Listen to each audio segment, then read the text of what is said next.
이 시간 출애굽기 1장 15에서 21절까지 말씀 함께 교독하겠습니다. 출애굽기 1장 15에서 21절까지 말씀입니다.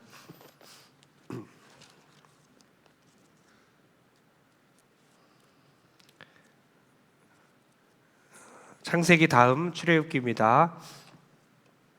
출애굽기 1장 15에서 21절까지 말씀 다 같이 제가 먼저 읽겠습니다. 우리 교독해 보겠습니다. 애굽 왕이 히브리 산파 십보라라 하는 사람과 부하라는 사람에게 말하여 이르되 너희는 히브리 여인을 위하여 해산을 도울 때에 그 자리를 살펴서 아들이거든 그를 죽이고 딸이거든 살려두라. 그러나 산파들이 하나님을 두려워하여 애굽 왕의 명령을 어기고 남자 아기들을 살린지라. 애굽 왕이 산파를 불러 그들에게 이르되 너희가 어찌하여 이같이 남자 아기들을 살렸느냐. 산파가 바로에게 대답하되 히브리 여인은 애굽 여인과 같이 아니하고 건장하여 산파가 그들에게 이르기 전에 해산하였더이다 하매 하나님이 그 산파들에게 은혜를 베푸시니 그 백성은 번성하고 매우 강해지니라. 다 같이 그 그 산파들은 산파들은 하나님을 경외하였으므로 하나님이 그들의 집안을 흥왕하게 하신지라. 아멘. 옆 사람에게 한번 이렇게 인사합니다. 설 명절인데요. 새해 주 안에서 복 많이 받으십시오.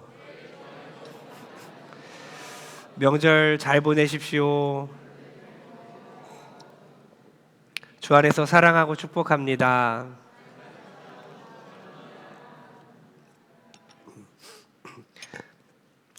우리 명절 연휴 기간 동안 오고 가는 중에 아무 사고 없이 다음 주에 모두 다 웃으며 함께 만났으면 좋겠습니다.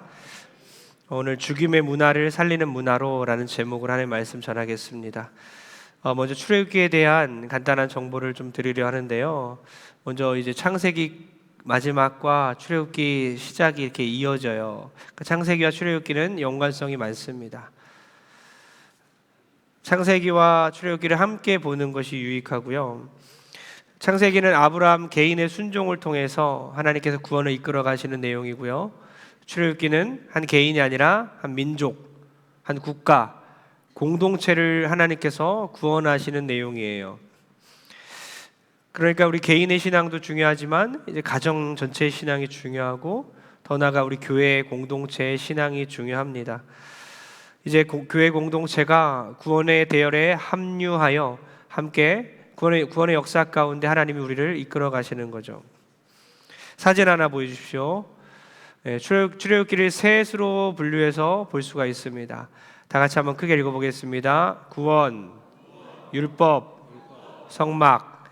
1장에서 18장까지는 구원에 대한 내용이에요. 이집트로부터 이스라엘 백성들을 구원해내는데 이 가운데 하나님께서 전지전능하신 분께서 전능성을 보여주시고 기적을 베풀어 주시죠. 율법, 그 다음 19장에서 24장까지는 율법입니다.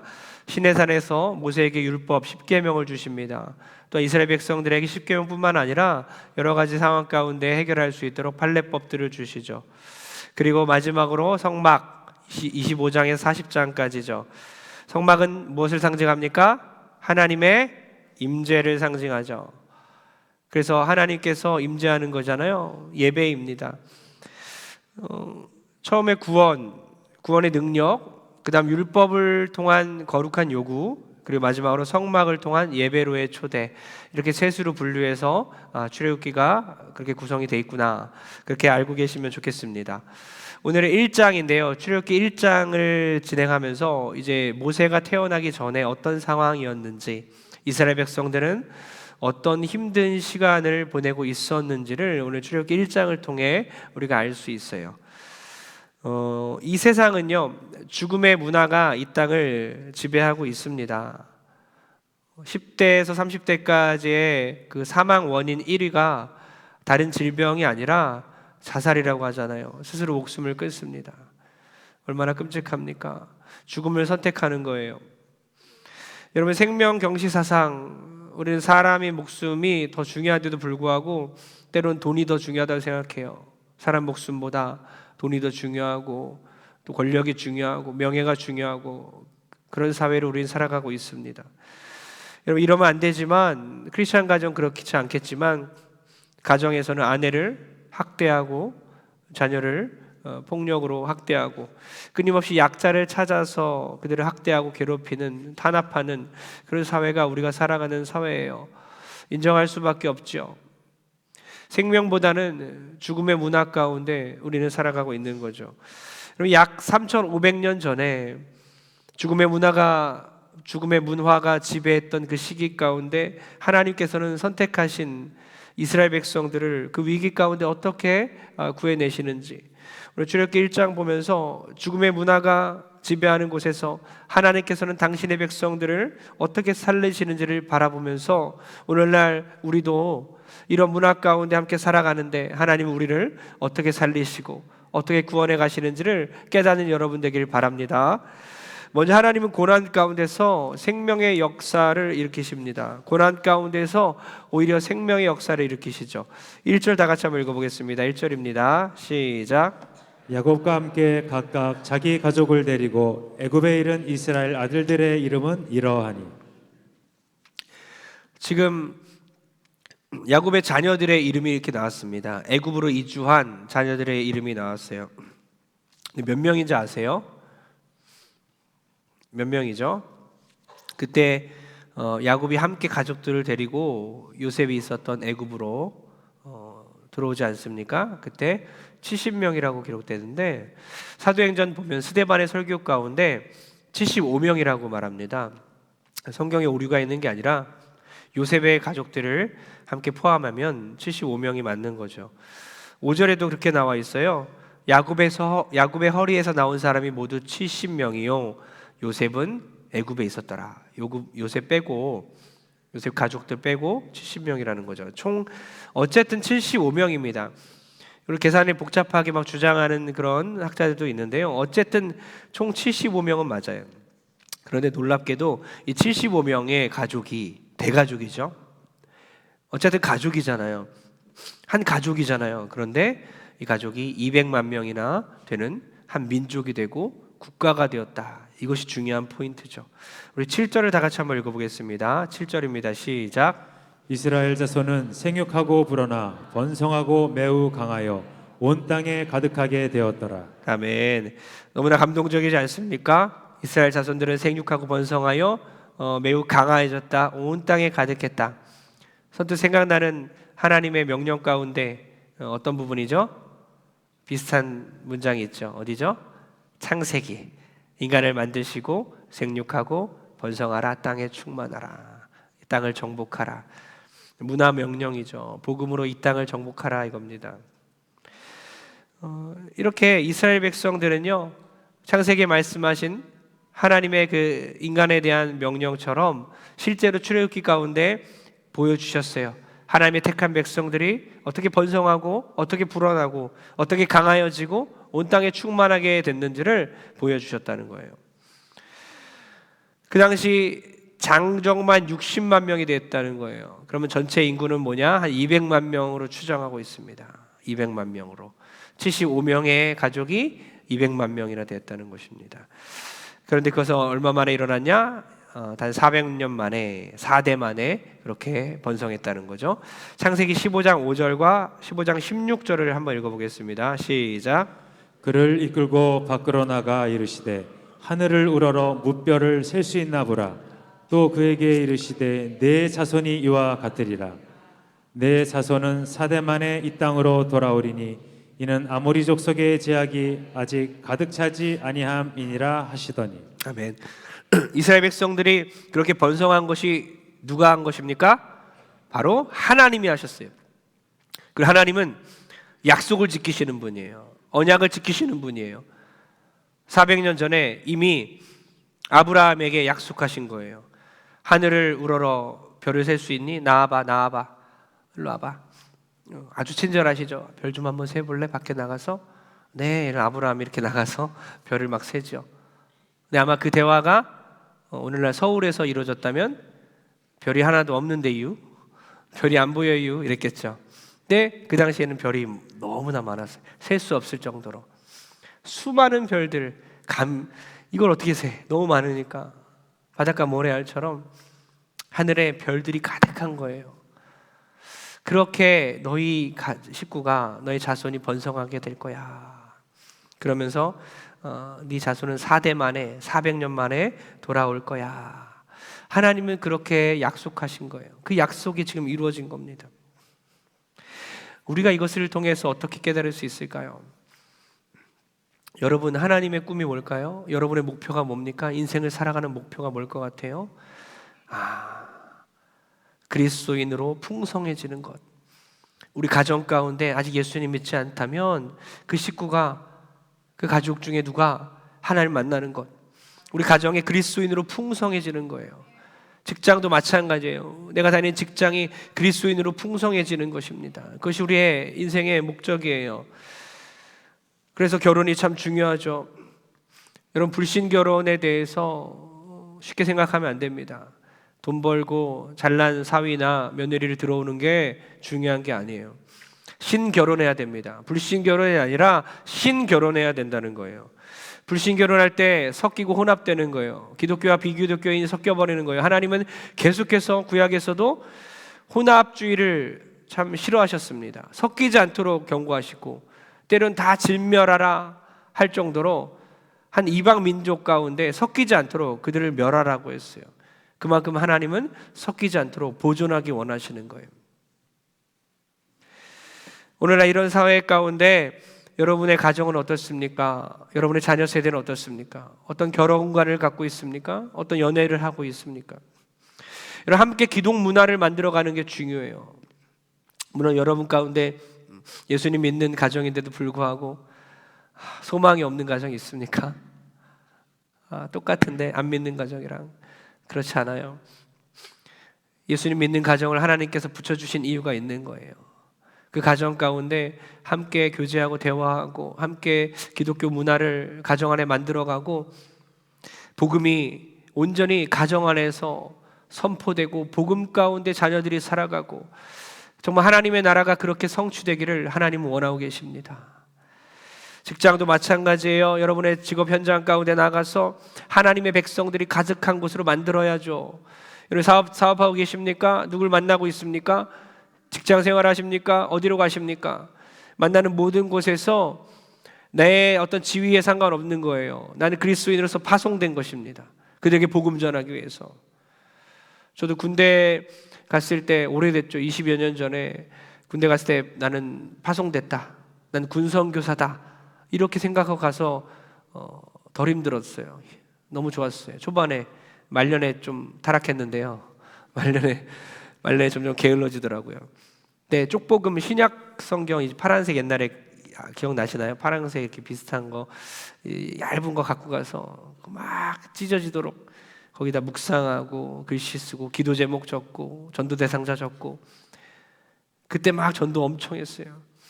그때 나중에 이제 불교인도 제가 전도했었는데 자기가 종교가 불교라고 하는데 나중에 형님 고마워요 하면서 이메일도 막 오더라고요.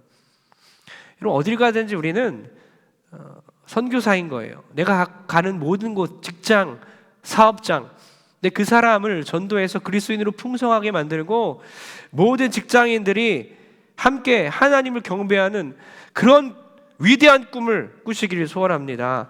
하나님은 우리를 통해서 우리의 가정과 사업장이 번성하고 매우 강해지고 온 땅에 충만해지기를 원하십니다. 여러분 이런 상황 가운데 바로는 어떻게 합니까? 바로는 근심에 휩싸입니다. 큰일 났다. 이스라엘 백성들이 고센이라는 땅에서 하나님이 분리하신 거죠. 그 땅에서 구별된 민족으로 이제 막 성장하고 있잖아요. 바로가 보기엔 그게 아니에요. 이스라엘 백성들이 막 강력해지니까 겁이 났습니다.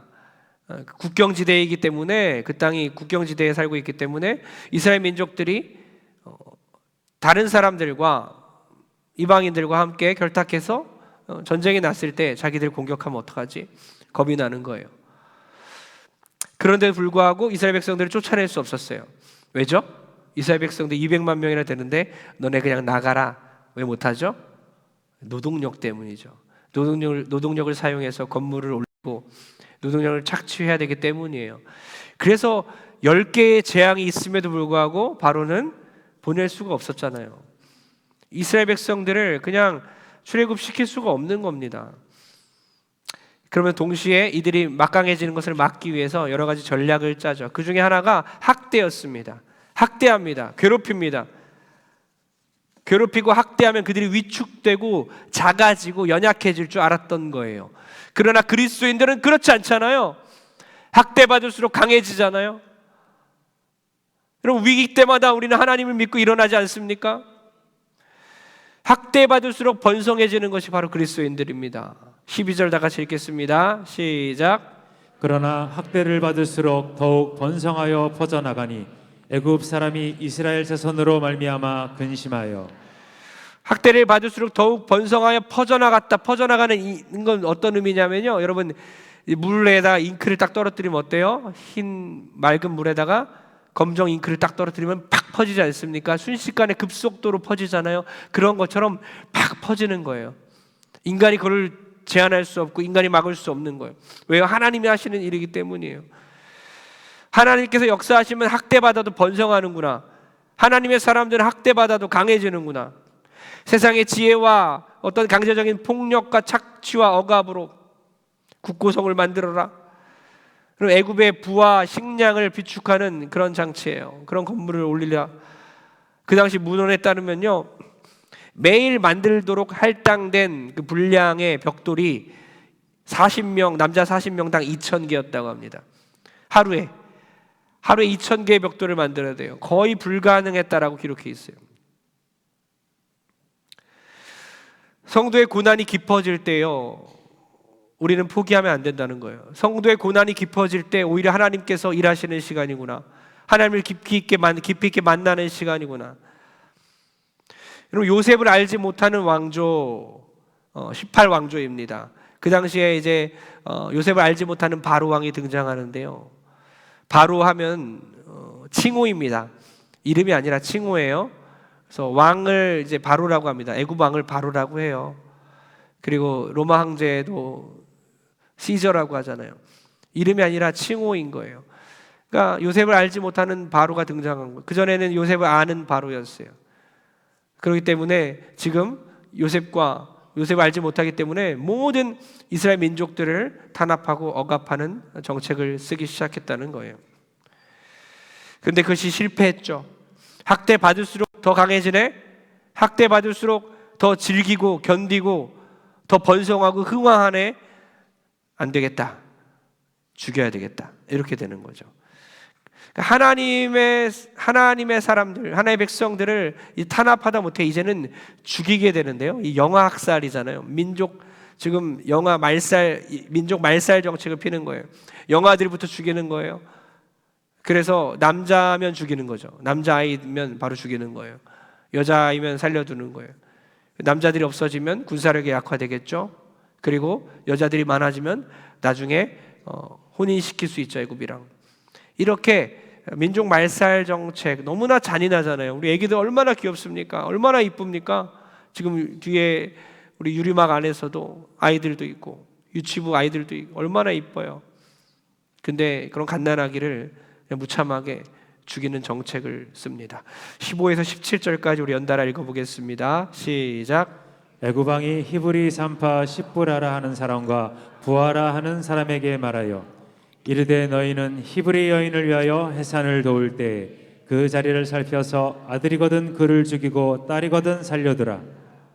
그러나 산파들이 하나님을 두려워하여 애굽 왕의 명령을 어기고 남자 아기들을 살린지라. 아멘. 그 당시 히브리 산파들은 대표가 나옵니다. 십부라라는 사람과 부하가 대표입니다. 인구가 급급 증가하고 있기 때문에 산파들이 많이 필요하겠죠. 오늘날 이제 산후조리원 같은 거예요. 근데 십부라와 부하가 대표가 되어서 유대인들, 히브리 민족들 가운데 아기를 받고 아기를 낳는 걸 도와주는 거죠. 그러는 가운데 남자 아이는 죽이라고 그랬는데 생각해 보십시오. 지금 바로가 직접 불렀습니다. 바로는 그 당시 어느 정도예요? 신급이에요. 신급. 최고의 권력자입니다. 신입니다. 신. 바로가 신이에요. 그 당시 최고의 권력자인 바로 왕 앞에 지금 산파 둘이 있습니다. 그리고 명령을 내렸어요. 그럼 네 해야 되는 거예요. 그런데 어떻게 그것을 어길 수 있을까? 어떻게 최고의 권력자의 명령을 어길 수 있을까? 생명을 중요하게 여기게 되기 때문에 아기를 죽일 수 없어요. 하나님의 뜻이 아닙니다. 라고 어떻게 할 수 있을까요? 여러분 생각해 보십시오. 여러분 살면서 여러분보다 더 권력 있는 사람 앞에서 무언가 명령이 떨어지면 어길 수 있습니까? 그건 하나님의 뜻이 아닌데요. 그건 내가 기독교인으로 할 수 없습니다. 난 정직해야 됩니다. 그건 아닙니다. 그건 안 돼요. 여러분 지금 그것도 우리는 어렵잖아요. 왜? 우리 경제적인 상황, 경제적인 위기에 처하면 안 되니까, 가정 먹여 살려야 되니까 결국엔 비굴하게 그리스도인의 정체성을 버리게 되는 게 오늘날 우리 그리스도인들인데도 불구하고 지금 십부라와 부하는 그 정도가 아닌 거예요. 목숨을 걸어야 되는 거예요. 그냥 죽는 겁니다. 다니엘과 세 친구, 그들이 목숨을 걸고 하나님을 섬겼던 것처럼 불 속에 막 집어 던지지 않습니까? 사자굴에 막 집어 던지지 않습니까? 마찬가지예요. 절대 살아남을 수 없습니다. 죽어 마땅해야 되는 거예요. 그래도 불구하고 산파들은 누구를 더 두려워합니까? 바로보다 하나님을 두려워합니다. 하나님을 더 경외하는 거예요. 생각해 보세요. 바로와 산파와 하나님, 누가 최고의 권력자입니까? 누가 최고의 주권자입니까? 하나님이시잖아요. 이 땅에 어떤 인간도 하나님보다 높을 수는 없는 거예요. 그러니 우리 인생의 주관자인 하나님을 우리가 인정한다면 우리는 우리 위에 어떤 사람들, 때로 상사가 될 수 있죠, 건물주가 될 수 있죠, 권력자들, 또 높은 사람들 될 수 있죠, 재계, 정계에 높은 사람들이 될 수 있죠. 그럼 그 사람들 앞에서 두려워할 필요가 없는 거예요. 하나님만 두려워하기 때문에, 하나님만 경외하기 때문에 어떤 사람도 그 사람 앞에서 우리 그리스도인들은 낙심하거나 위축되거나 줄어들거나 연약해질 필요가 없다는 것입니다. 이 위대한 결정을 산파들이 했습니다. 이 선택의 갈림길 가운데 하나님을 경외하기 때문에 죽이지 않고 살리는 선택을 해요. 그러면서 지혜롭게 말하죠. 여러분, 성령 충만한 사람은 지혜 충만한 사람입니다. 하나님 명령했으니까 할 수 없어요, 이렇게 말하진 않았어요. 하나님이 지혜 주셔서 히브리 산파들도 살아야 되잖아요. 그들 생명 보존해야 되잖아요. 그래서 애굽 사람들과 애굽 여인과 달라서 히브리 여인들은 수북수북 잘 난다는 거예요. 빨리 도와주러 갔는데 수북수북 나니까 어떻게 할 수가 없다는 거예요. 영아를 애기 태어나자마자 죽일 수가 없는 거예요. 이미 다 나버리니까. 이런 결정들을 하고 이런 성령 충만, 지혜 충만한 이 산파들을 통해서 하나님은 그들에게 은혜를 베풀어 주시는 거예요. 그런 하나님을 경외하는 사람들 하나님 버리지 않습니다. 하나님을 사랑하고 하나님을 존경하고 하나님을 높이는 사람들, 하나님을 진정으로 두려워하는 사람들을 하나님은 버리지 않습니다. 20절과 21절 다 같이 한번 읽어보겠습니다. 시작. 하나님이 그 산파들에게 은혜를 베푸시니 그 백성은 번성하고 매우 강해지니라. 아멘. 그 산파들은 하나님을 경외하였으므로 하나님이 그들의 집안을 흥왕하게 하신지라. 아멘. 여러분, 살다 보면 선택해야 되는 순간이 옵니다. 가정에서도 나 혼자 믿는 사람이라서 친척들 가운데서도 명절 때에도 그렇죠. 그죠? 우상 숭배해야 될 상황도 옵니다. 그런 선택의 갈림길 가운데 이 산파들의 모습을 보면서 이번 명절에 하나님을 선택한 여러분 되길 축복합니다. 모든 인생의 갈림길 가운데, 선택의 갈림길 가운데 하나님을 더 두려워하면 어떤 선택을 해야 될지 깨닫게 될 줄 믿습니다.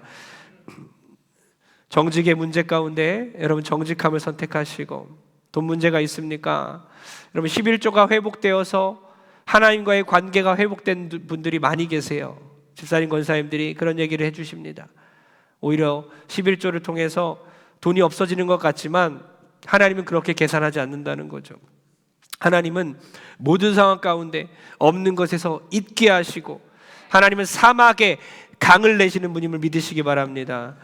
또 하나 우리가 중요한 것을 우리가 깨달아야 되는데요. 원래 창세기, 여러분 창세기, 출애굽기, 레위기, 민수기, 신명기 모두 다 맨 앞에 글자가, 히브리 성경의 맨 앞에 글자가 제목입니다. 원래 지금 제목이 이제 건너오면서 70인 성경, 중국으로부터 건너오면서 한문으로 오고 이러면서 우리는 출애굽기를 출애굽기, 애굽 탈출기잖아요. 영어로는 엑소더스, 탈출입니다. 그런데 원래는 원 제목은요 달라요. 맨 그 1절의 첫 글자가 제목이에요. 알고 계셔야 됩니다. 창세기 같은 경우는 베레시트로 시작합니다. 베레시트는 태초에입니다. 태초가 제목인 거예요. 태초에. 창세기의 제목은 태초구나, 태초. 출애굽기의 원 제목이 뭔지 아십니까? 출애굽기의 원 제목은요, 베엘 쉐모트에서 그 이름들이 있었더라, 이런 거예요. 그 이름들이 있었더라, 이거 제목이에요. 그러면서 이름들이 나열되잖아요. 출애굽기 1장에 보면요, 야곱의 자손들은 이러하니, 루벤부터 시작해서 시몬, 레위, 유다 나갑니다. 그 이름이에요. 이름이 너무나 중요해요. 원래 원 제목처럼 탈출도 중요한 제목이겠지만 이름이 너무나 중요합니다. 출애굽기 1장에서는 그 이름이 중요해요. 왜죠? 루벤 어떻습니까? 야곱의 첫째 아들, 아버지의 아내와 간통하고. 시몬과 레위는 어떻습니까? 살인 기계들처럼 한 민족을 다 죽여버리잖아요. 너무나 다 범죄 집단처럼 너무나 타락하고 흠이 많은 사람들의 이름을 떡하니 올려놓은 겁니다. 이걸 보면 우리가 어떻게 느낍니까?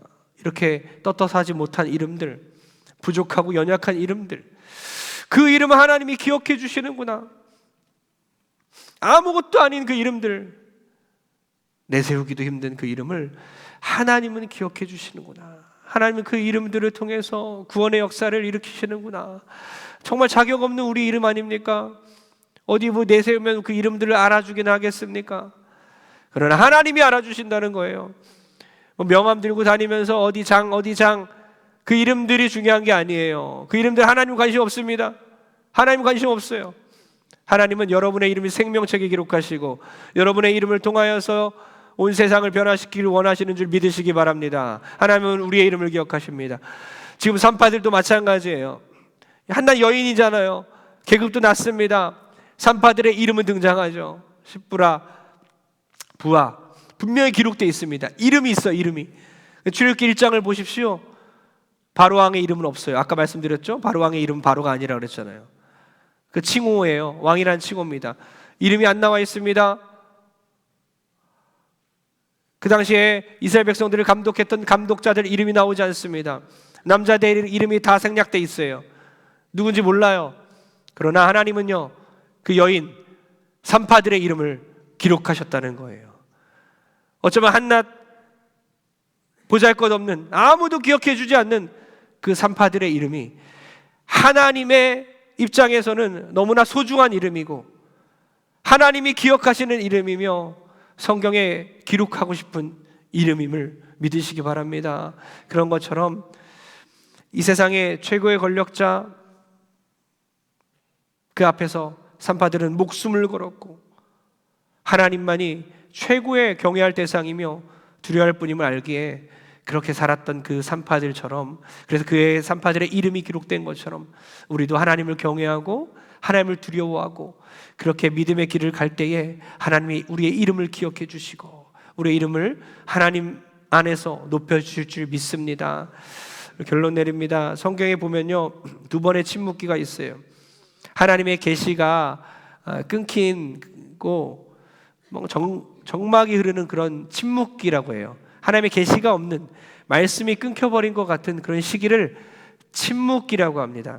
하나님이 침묵했다, 이런 침묵기인 거죠. 두 번이 있는데 뭐 있죠?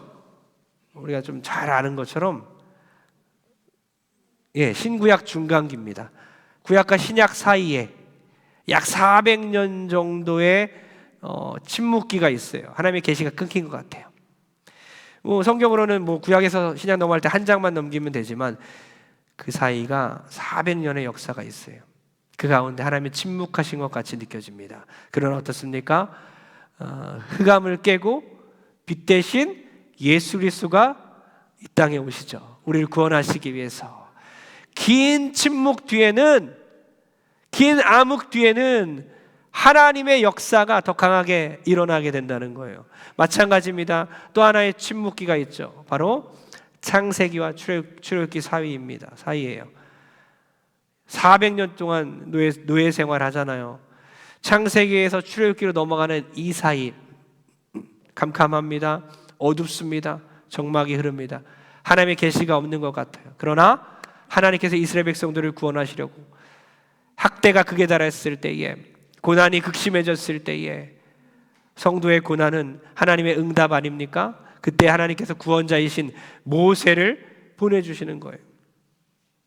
마찬가지입니다.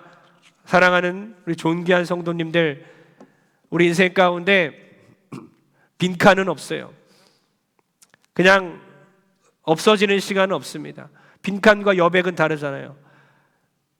정말 고난의 그 정점에 달았을 때도 하나님의 침묵이 있는 것 같지만 빈칸이 아니라 여백이에요. 여백. 여러분 보십시오. 화가가 그림 그릴 때에 여백은요, 아름다운 그림을 그리기 위한 화가의 의도한 공간입니다. 화가의 의도가 있는 거예요. 아, 깜빡했다, 이게 아니라 실수했네, 이것이 아니라 여백을 둠으로써, 화가가 그것을 의도함으로써 전체 그림을 아름답게 조화롭게 완성시키는 거죠. 아까 우리 드럼 멋지게 치는 우리 드러머 있잖아요. 드러머가 드럼을 칠 때 한 박자도 빠지지 않고 다 채우지 않습니다. 모든 박자를 다 메우지 않아요. 저 드럼을 쳐봤는데요, 기다립니다.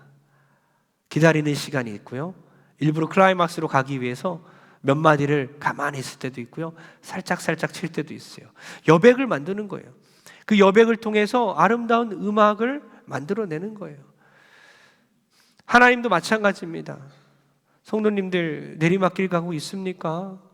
인생에 큰 위기가 찾아왔습니까?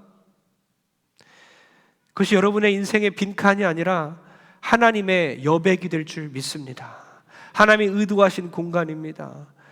하나님의 그 침묵기입니다. 그것을 통해서 다시 한번 하나님의 역사를 체험하고 경험하고 흥왕하게 되고 번성하게 되고, 그 침묵기를 지나서 빛 대신 예수 그리스도를 만나 하나님의 놀라운 은혜를 체험하는, 그리하여 산파들이 경험한 것처럼 그들의 가정이 잘 되고 복받는 그런 여러분의 인생이 되게 될 줄 주의 이름으로 믿습니다.